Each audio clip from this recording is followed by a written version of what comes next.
નમસ્કાર. આજે આપણે જોઈશું ધોરણ 12 ના બોર્ડમાં પૂછાઈ ગયેલા એમસીક્યુ અને કઈ રીતના પ્રશ્નો પૂછાઈ શકે છે એની આપણે ચર્ચા કરીશું. તો સ્ટાર્ટ કરીએ આપણે ચેપ્ટર નંબર 1 થી. તો પહેલો પ્રશ્ન છે પૃષ્ઠ વિદ્યુતભારની ઘનતાનો એકમ અને પારિમાણિક સૂત્ર. આપણે પહેલા જે બીજી વિદ્યુતભાર ઘનતા આવે છે એની ચર્ચા કરીએ અને ત્યારબાદ આનો જવાબ આપણે લખીશું. તો પૃષ્ઠ વિદ્યુતભાર ઘનતા એની જે બીજી કઈ આવે છે તો પહેલી આવે છે રેખીય વિદ્યુતભાર ઘનતા, બીજી છે પૃષ્ઠ વિદ્યુતભાર ઘનતા જે પૂછાય છે, અને ત્રીજી છે કટ વિદ્યુતભાર ઘનતા. આ બધાના સૂત્ર આપણને પહેલા તો આવડવા જોઈએ. રેખીય વિદ્યુતભાર ઘનતા એને કહેવાય લેમ્ડા. Lambda q/l. ઓકે. પૃષ્ઠ વિદ્યુતભાર ઘનતા સિગ્મા. Sigma q/a. અને કટ વિદ્યુતભાર ઘનતા ρ q/b. બરાબર, એક સિમ્પલ છે. બધાની ઉપર તો સિમિલર જ છે, વિદ્યુતભાર જ આવે છે. રેખીય શબ્દ પરથી ખબર પડે છે કે નીચે શું આવે લંબાઈ. પૃષ્ઠ એટલે કે ક્ષેત્રફળ આપણા કોન્સેપ્ટમાં તો આપણે એ લઈશું અને કટ શબ્દ તો છેદમાં કટ લેવાનો છે. ચાલો, પૂછેલું શું છે તો એકમ અને પારિમાણિક સૂત્ર. તો ત્રણના આપણે એકમ પહેલા લખીશું. અહીંયા આગળ વિદ્યુતભાર છે, વિદ્યુતભારનો એકમ કુલમ, લંબાઈ છે તો મીટર. એકમ શું થશે? કુલમ પર મીટર. પારિમાણિક સૂત્ર કુલમ એટલે એમ્પિયર ઇન્ટુ સેકન્ડ પર મીટર. ml ની a ના ફોર્મમાં આપણે લખવાનું છે પારિમાણિક સૂત્ર. a છે તો a ની 1 ઘાત, સેકન્ડ ઉપર છે એટલે 1 ઘાત, મીટર ક્યાં છે તો છેદમાં છે તો આપણે n ની કેટલી લખીશું -1 અને કિલોગ્રામ તો છે ને એટલે n ની કેટલી ઘાત તો 0. ઓકે.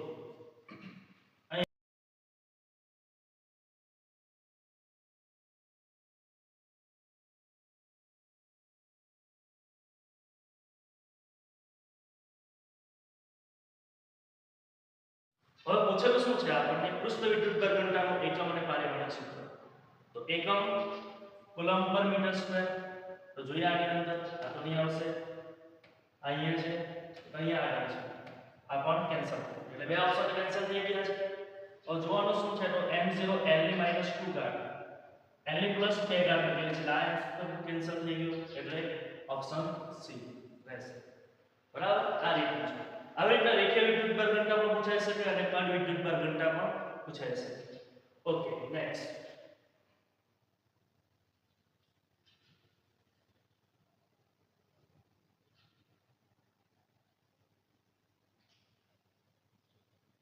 ઓકે, જો q વિદ્યુતભારને સમઘનના કેન્દ્ર પર મૂકેલો હોય તો તેની એક ધારમાંથી પસાર થતું ફ્લક્સ. પહેલા તો સમઘનમાંથી કેટલું પસાર થાય એ ખબર હોવી જોઈએ. સમઘનમાંથી જે પસાર થતું ફ્લક્સ હોય તો આપણને ખબર જ છે, ગૌસનો નિયમ છે phi q/ε0 આટલું તો હોય છે. હવે પૂછેલું શું છે આપણને કોઈ એક ધાર માટે તો આપણે સમઘનની ધાર ગણી દઈશું ને એટલા માટે આપણે એને ભાગી દેવાનું છે. બરાબર, એ તમારો આન્સર રહેશે. ધાર સમઘનની ધાર આપણને એક્ચ્યુઅલી ખબર જ છે કેટલી હોય છે તો 12 હોય છે એટલે 12 વડે એને શું કરીશું આપણે ભાગીશું. એનો આન્સર શું આવે તો સી. ઈઝી છે એકદમ. હવે જે બોર્ડમાં પૂછાયેલો પ્રશ્ન આ નથી, એનાથી કંઈક અલગ છે. એવું પૂછેલું છે કે તેની કોઈ એક બાજુમાંથી પસાર થતું ફ્લક્સ. તો સિમ્પલ હે, અહીંયા આપણે ધાર ગણી છે તો સમઘનની આપણે શું ગણીશું બાજુ ગણવાની છે ને એટલા માટે આપણે શું કરીશું ભાગીશું. જવાબ શું આવશે? phi q/6ε0 બાજુ હોય ત્યારે. બરાબર, આ રીતનો પ્રશ્ન પૂછાઈ શકે. Okay, next.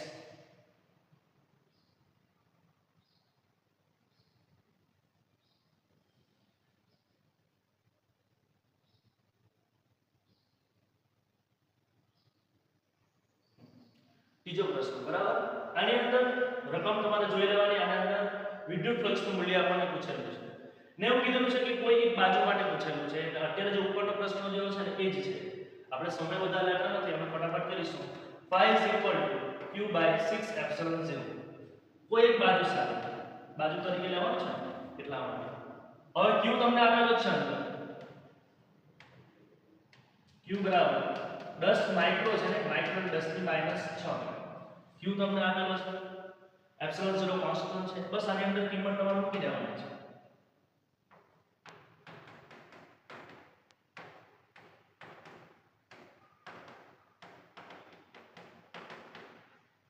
બરાબર, એટલે તમને અહીંયા આન્સર મળી જશે ફ્લક્સનો જે બી હશે એનો જવાબ કેટલો છે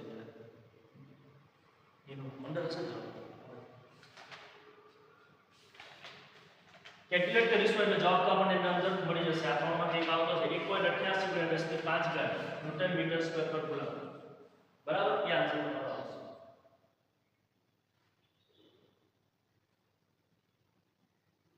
ઓકે, આગળ ચોથો પ્રશ્ન. સૌથી સરળ પ્રશ્ન છે એકદમ. ખાલી સૂત્રની અંદર આપણે કિંમત એ મૂકવાની છે. બસના નિયમનો ઉપયોગ કરવાનો છે, વધારે કંઈ છે નહીં.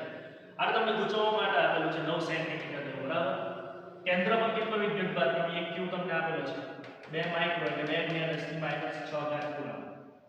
બરાબર, અને ફ્લક્સ પૂછેલું છે એટલે 5 મિનિટ પૂછેલું છે. phi q/ε0.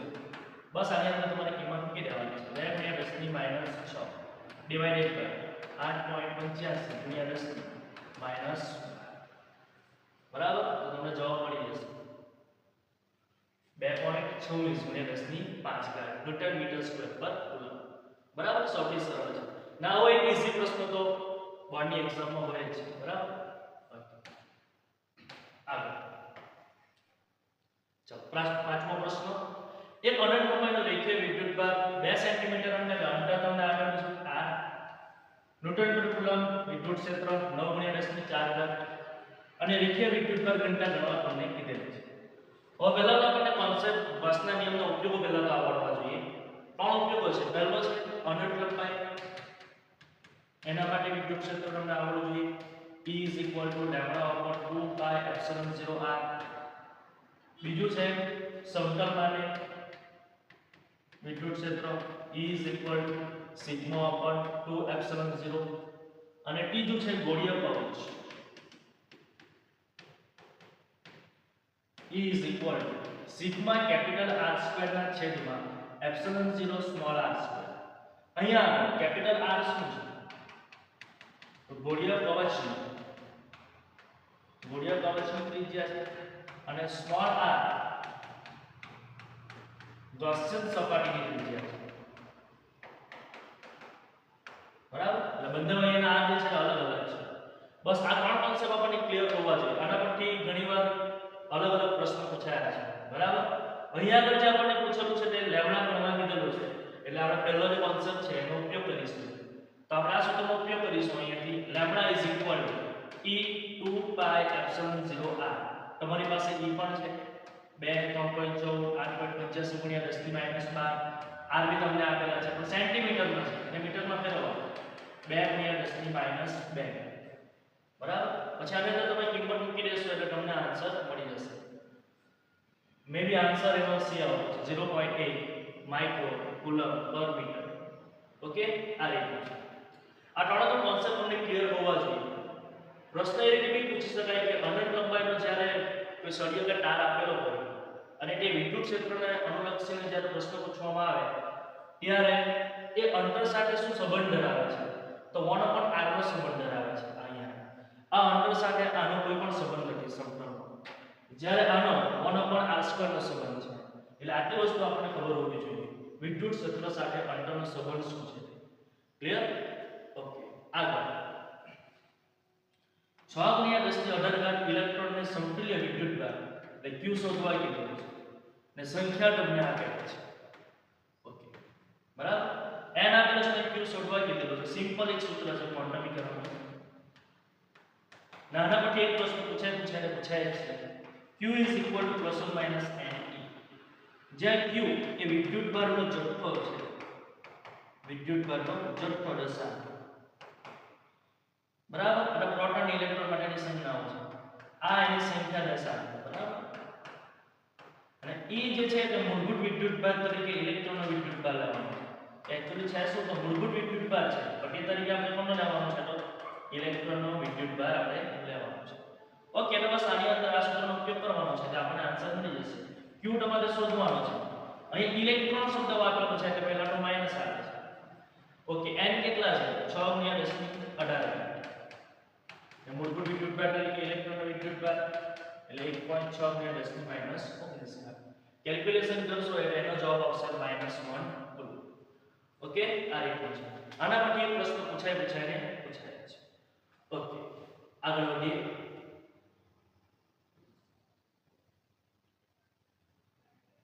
મસ્ત મજાનો પ્રશ્ન છે આ.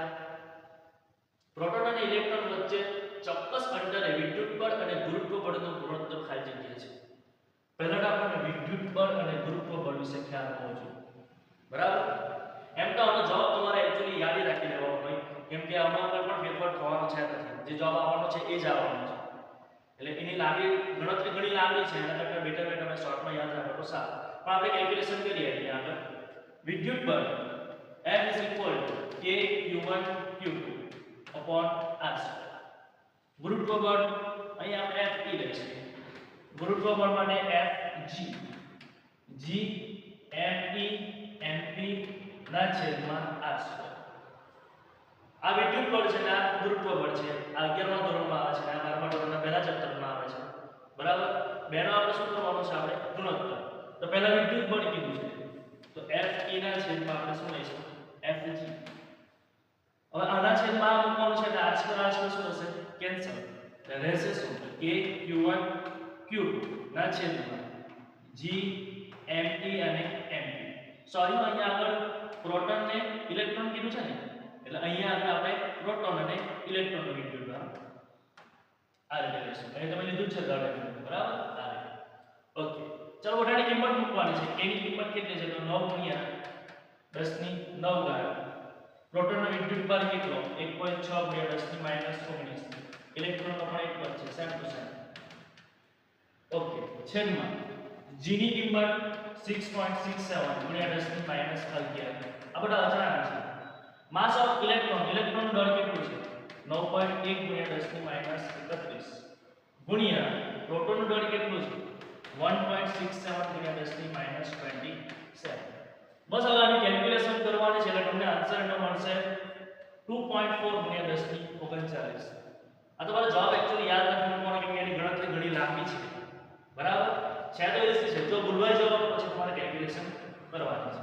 હવે એના માટે તમને આ બધી કિંમતો આવડવી જોઈએ. Okay, next. ડાયપોલના લીધે મોટા અંતરે મળતું વિદ્યુત ક્ષેત્ર અંતર r સાથે ખાલી જગ્યા અનુસાર ઘટતું જાય છે. બરાબર? હવે મોટા અંતર માટે જ્યારે પૂછેલું હોય ત્યારે યાદ રાખવાનું 1/r³ અનુસાર ઘટે છે. બરાબર? સિમ્પલ છે. આ ઘણી વાર પૂછાયેલો પ્રશ્ન છે. આગળ વધીએ. 9મો પ્રશ્ન. આ 9મો પણ આપણે બેઝિક ખ્યાલ હોવો જોઈએ.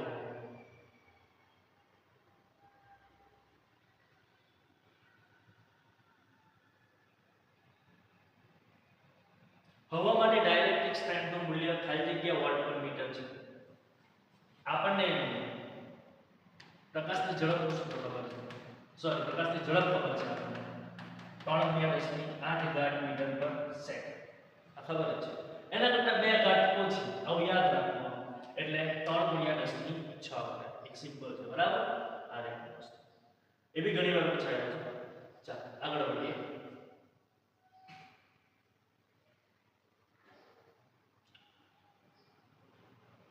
ઇમ્પોર્ટન્ટ પ્રશ્ન 2 માર્કમાં પણ આવે છે. અહીંયા આપણે MCQ માં તરીકે આપણે લઈના છે, પણ આના કદાચ 2 માર્કમાં પૂછવાના ચાન્સીસ પણ છે. 180 ગ્રામ પાણી ધરાવનાર ગ્લાસમાં પાણીના ખાલી જગ્યા કુલમ ધન નિજભર હશે. બરાબર? કોઈ બી ગ્રામ, અલગ અલગ ગ્રામ આપી શકે તમને. ઓકે, ચાલો. અને એની ગણતરીની શરૂઆત કેવી રીતે કરવાની છે? પાણીનો અણુભાર આપણને ખબર હોવો જોઈએ. પાણીનો અણુભાર કેટલો છે? તો 18 છે. આપણને ખબર છે. આનો મીનિંગ શું થાય? એનો મીનિંગ કેવો થાય કે 18 ગ્રામ પાણીમાં અણુની સંખ્યા કેટલી હશે? એવોગાડ્રો આંક જેટલી, એટલે 6.022 ગુણ્યા 10 ની 23 ગ્રામ. બરાબર? આનો મીનિંગ આવો નહીં કે અણુભાર જેટલું બી હશે એટલા ગ્રામમાં પાણીમાં અણુની સંખ્યા તમને કેટલી હોય? તો એવોગાડ્રો આંક જેટલી. હવે આપણને કેટલું પાણી આવ્યું છે? 180. તો 180 ગ્રામ પાણીમાં અણુની સંખ્યા કેટલી? એ કેલ્ક્યુલેટ કરી નાખીએ. ઓકે, તો ક્રોસ 6.022 ગુણ્યા 10 ની 23 ગુણ્યા કેટલા? 180 છેદમાં 18. કેન્સલ આઉટ કરો એટલે અહીંયા બચે 10. એટલે જવાબ આવે તમારો 6.022 ગુણ્યા 10 ની 23 ને 24. એટલે પાણીમાં મીન્સ કે 180 ગ્રામ પાણીમાં કેટલા અણુની સંખ્યા છે તે આપણને સંખ્યા મતલબમાં મળી ગઈ છે. એટલે આપણને જવાબ મળ્યો છે શું આપે છે આપણને n આપે છે. હવે સિમ્પલ છે કે પૂછેલું શું છે એટલે વિદ્યુતભાર તમને પૂછેલો છે તો ક્વોન્ટમ મિકેનિક્સનું સૂત્ર છે આપણી પાસે તો q ± ne. ઓકે ચલો n કેટલા છે 6.022 ગુણ્યા 10 ની 24 ગ્રામ. E એટલે મૂળભૂત વિદ્યુતભાર 1.6 ગુણ્યા 10 ની -19. ઓકે બસ કેલ્ક્યુલેશન કરી દેવાનું એટલે આપણને આન્સર મળી જશે. કયો આન્સર આપણને મળે બેની કેલ્ક્યુલેશન કરો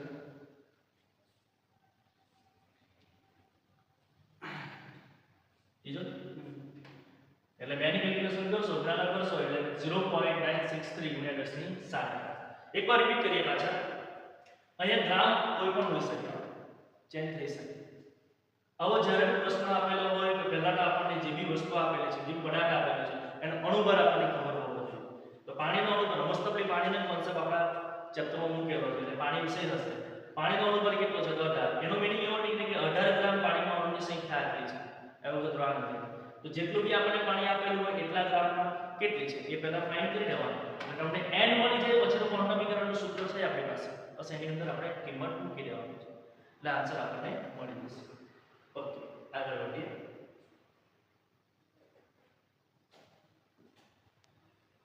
વિદ્યુત ડાયપોલ મોમેન્ટનું પારિમાણિક સૂત્ર ઇઝી સવાલ છે એકદમ. વિદ્યુત ડાયપોલ મોમેન્ટ P = 2aq બરાબર. 2 એ અંતર છે. 2 એ શું છે અંતર એટલે એનો એકમ શું આવે મીટર. q એ કુલમ. ઓકે પારિમાણિક સૂત્ર આપણે બનાવવાનું છે. કુલમ એટલે એમ્પિયર * સેકન્ડ ને આ metre. m l e a એક ઘાત સેકન્ડ t ની એક ઘાત l ની એક ઘાત ને m 0. ઓપ્શન એ બરાબર. આ એટલે વિદ્યુત ડાયપોલ મોમેન્ટનો આપણે મતલબમાં સૂત્ર આવડવું જોઈએ. પારિમાણિક સૂત્ર ક્યારે લખાય જ્યારે આપણે પેપરમાં એક વસ્તુ ખબર હોય છે ત્યારે એકમ ખબર હોવી જોઈએ ક્યાં તો તેનું સૂત્ર આવડવું જોઈએ. હવે વસ્તુમાંની કોઈ બી એક વસ્તુ ખબર હોય તો આપણે પારિમાણિક સૂત્ર લખી શકીએ. બરાબર. ચાલો આગળ વધીએ.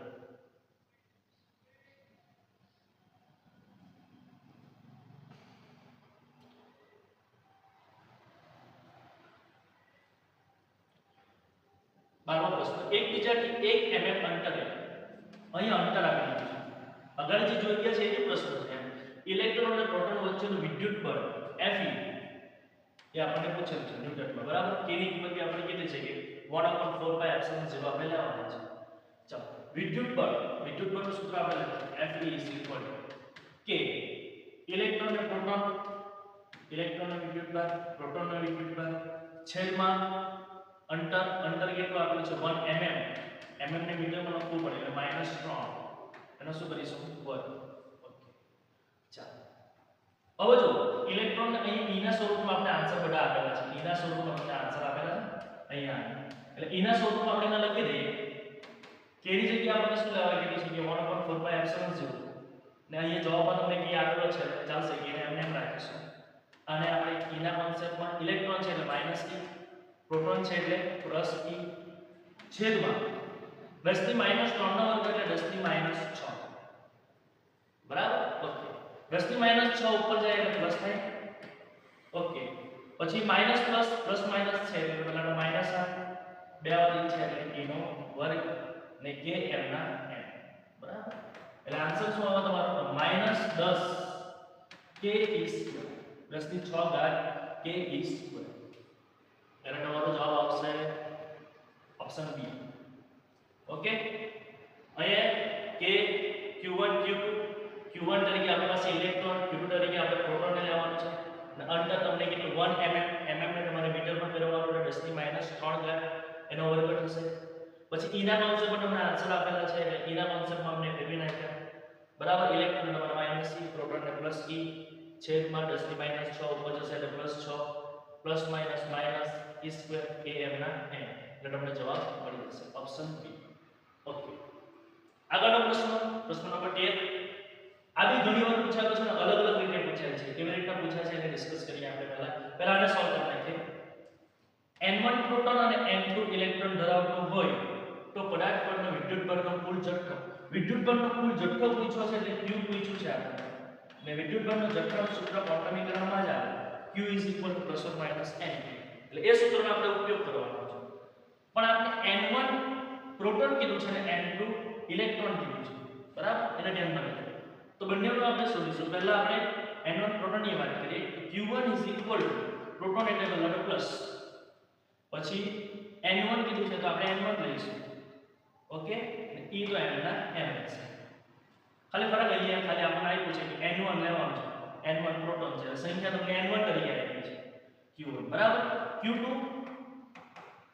ઇલેક્ટ્રોન એટલે માઈનસ n2 e પદાર્થ પરનો કુલ જથ્થો પૂછ્યો છે એટલે આપણે બેનો શું કરવાનો સરળ એટલે q1 q2 q1 કેટલા છે n1e પ્લસ q2 કેટલા છે -n2e okay plus minus minus ને કોમન શું નીકળશે તો e કોમન નીકળશે કૌંસમાં શું રહે n1 n આ તમારો આન્સર થશે એટલે n1 n2 કૌંસમાં n1 n2 e એટલે ઓપ્શન e હવે પ્રશ્ન કેવી રીતે ચેન્જ થઈ શકે તમને એમ કહે કે n1 ઇલેક્ટ્રોન n2 પ્રોટોન આવી રીતના છે તો અહીંયા તમારો શું આવશે આની જગ્યાએ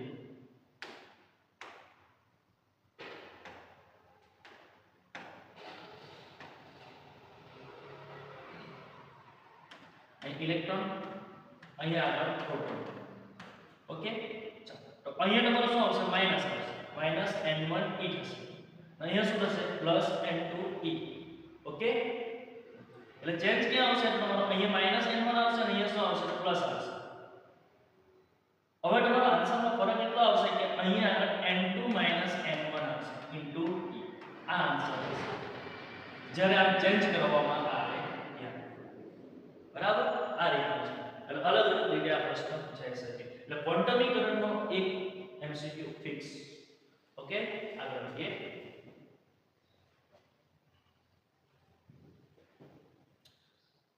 સમાન વિદ્યુત ક્ષેત્રમાં રાખેલ વિદ્યુત ડાયપોલ પર લાગતું બળ F હોય તો પરિણામી ટોર્ક ટાઉ હોય તો ખાલી જગ્યા બરાબર હવે વિદ્યુત ક્ષેત્રની અંદર ડાયપોલને મૂકવાનો છે વિદ્યુત ક્ષેત્રની અંદર જે ડાયપોલને મૂકવાનો છે કે વિદ્યુત ક્ષેત્ર આ રીતનું છે એની અંદર કોઈ એક ડાયપોલને આપણે મૂકી દઈશું બરાબર તો આપણને ખબર છે એના ઉપર બળ તો કઈ લાગવાનું છે ને એટલે બળ કેવું છે તો 0 છે એટલે આ બે માટે કઈ આન્સર આવવાનો છે આ બનાવી ચોકી બનાવી બરાબર રોટેશન લે એની અક્ષ પર કેવો રહેશે સ્થિર રહેશે અને એ મોમેન્ટ કરશે બરાબર વિદ્યુત ક્ષેત્ર પ્લસ થી માઈનસ તરફ હોય એ તો અપાકર્ષણ થવાનું છે એટલે રોટેશન ઊંધું લેશે બરાબર એ રીતનું છે એટલે અહીંયા આગળ શું લાગે ટોર્ક લાગીને ટોર્ક 0 નથી બળ કેવું છે 0 બસ આ કન્ડિશન આપણે જોવાની છે બસ એટલે F is equal to 0 અને torque is not equal to 0 એટલે ઓપ્શન એ આન્સર બરાબર એ છે ઓકે આગળ અહીં તમને વ્યાસ આપેલો છે તો આપણે એટલે કે કદાચ મેબી જોયા આગળ 2.4 મીટરનો વ્યાસ ધરાવતો એક સમાન વિદ્યુતભાર ગોળા પર વિદ્યુતભારની પૃષ્ઠ ઘનતા તમને આપેલી છે સિગ્મા બરાબર NC માઇક્રોમાં આપેલી છે એટલે -6 કુલમ્બ પર મીટર છે તો ગોળા પરનો વિદ્યુતભાર q પૂછ્યું છે બરાબર ચાલો તો સિગ્મા નું સૂત્ર આપણે સિગ્મા q a પૂછ્યું શું છે આપણને q સિગ્મા a સિગ્મા તો આપણી પાસે છે ક્ષેત્રફળ નથી ને કીધેલું શું છે ગોળાનું ક્ષેત્રફળ 4πr² ઓકે ચલો સિગ્મા કેટલા છે આપણી પાસે 80 ગુણ્યા 10 ની -6 ગુણ્યા 4 ગુણ્યા 3.14 ગુણ્યા અહીંયા ત્રિજ્યાની જરૂર પડે છે આપણી પાસે શું છે તો વ્યાસ ત્રિજ્યા કેટલી થશે તમારી સોરી કેપિટલ R 1.2 મીટર અડધી થાય ઓકે એટલે 1.2 ગુણ્યા 1.2 વર્ગ છે બરાબર એની કેલ્ક્યુલેશન કરીશું એટલે આપણને આન્સર મળશે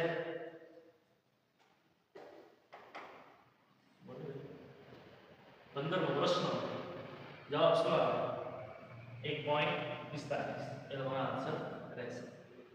વિદ્યુત બળ પૂછેલું છે જે આપેલું છે એ જોવાનું છે, એના ઉપર પર્ટિક્યુલર સૂત્રમાં ખાલી કિંમત મૂકવાની છે. અને ગોળાનું ક્ષેત્રફળ એવું તો આવવું જોઈએ, બેઝિક કોન્સેપ્ટ ક્લિયર હોવા જોઈએ તો મેળ પડે. બરાબર, એટલે ઈઝી છે. ઓકે,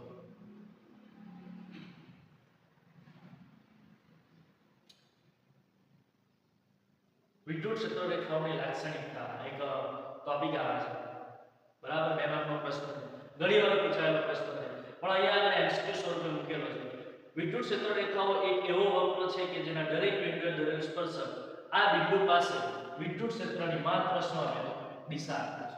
બરાબર, એ મુદ્દા છે, 4-5 મુદ્દા છે, આપણે બે માર્ક માટે મોડે કરતા હોય એમાંનો જ એક મુદ્દા આપવાનો છે. બરાબર, સિમ્પલ છે.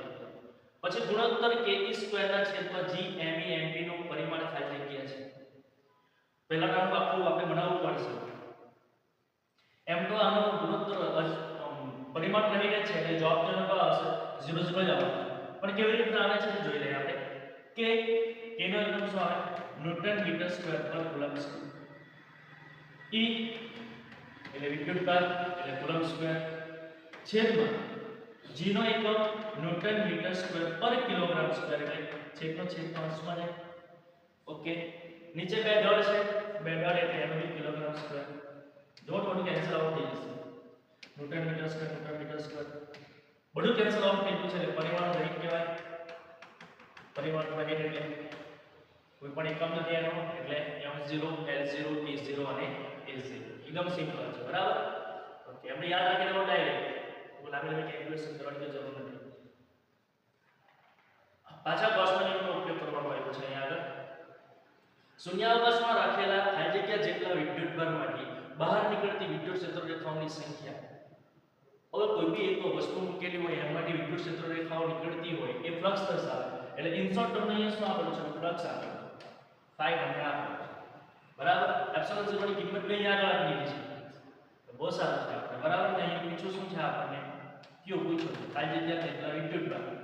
બરાબર, એટલે phi q by epsilon 0 q બરાબર phi into epsilon 0 1.10 ગુણ્યા 10 ગુણ્યા 8.85 ગુણ્યા 10 -12. બસ કેલ્ક્યુલેશન કરીશું એટલે આન્સર એનો મળી જશે. મે બી એનો આન્સર 1 કુલમ્બ. બરાબર, એ રીતનું છે. ઓકે, આ પૂછાયેલો છે, નીટમાં પણ પૂછાયેલો છે આ પ્રશ્ન. તો સિમ્પલ છે, કુલમ્બ ઇન્ટુ મીટર ડાયપોલની ચાર્જ માત્રા એટલે કે તમને અહીંયા p આપેલો છે, અહીંયા તમને આપેલું છે વિદ્યુત ક્ષેત્ર E આપેલું છે, અહીંયા એંગલ આપેલું છે θ આપેલું છે. પૂછેલું શું છે તો ટોર્ક. તો ટોર્કનું સૂત્ર આવે P cross E. તો τ is equal to P E શું લખીએ આપણે sin θ. પ્રશ્ન કરો એટલે શું લખે sin. P ની કિંમત બી આપણી પાસે છે 4 × 10⁻⁹. E ની કિંમત બી આપેલી છે 5 × 10⁴ અને sin કેટલા છે 30. બસ આને તમે કેલ્ક્યુલેશન કરશો એટલે તમને આન્સર એનો મળી જશે 10⁴. બરાબર, સિમ્પલ એકદમ. ડી સોરી ઓપ્શન ડી આવશે 10⁻⁴. એકદમ ઇઝી છે, ખાલી આપણા સૂત્રનો આપણો ઉપયોગ કરવાનો છે. બરાબર, ચાલો આજનો છેલ્લો પ્રશ્ન 20મો. બે કરી નાખીએ 20 અને 21.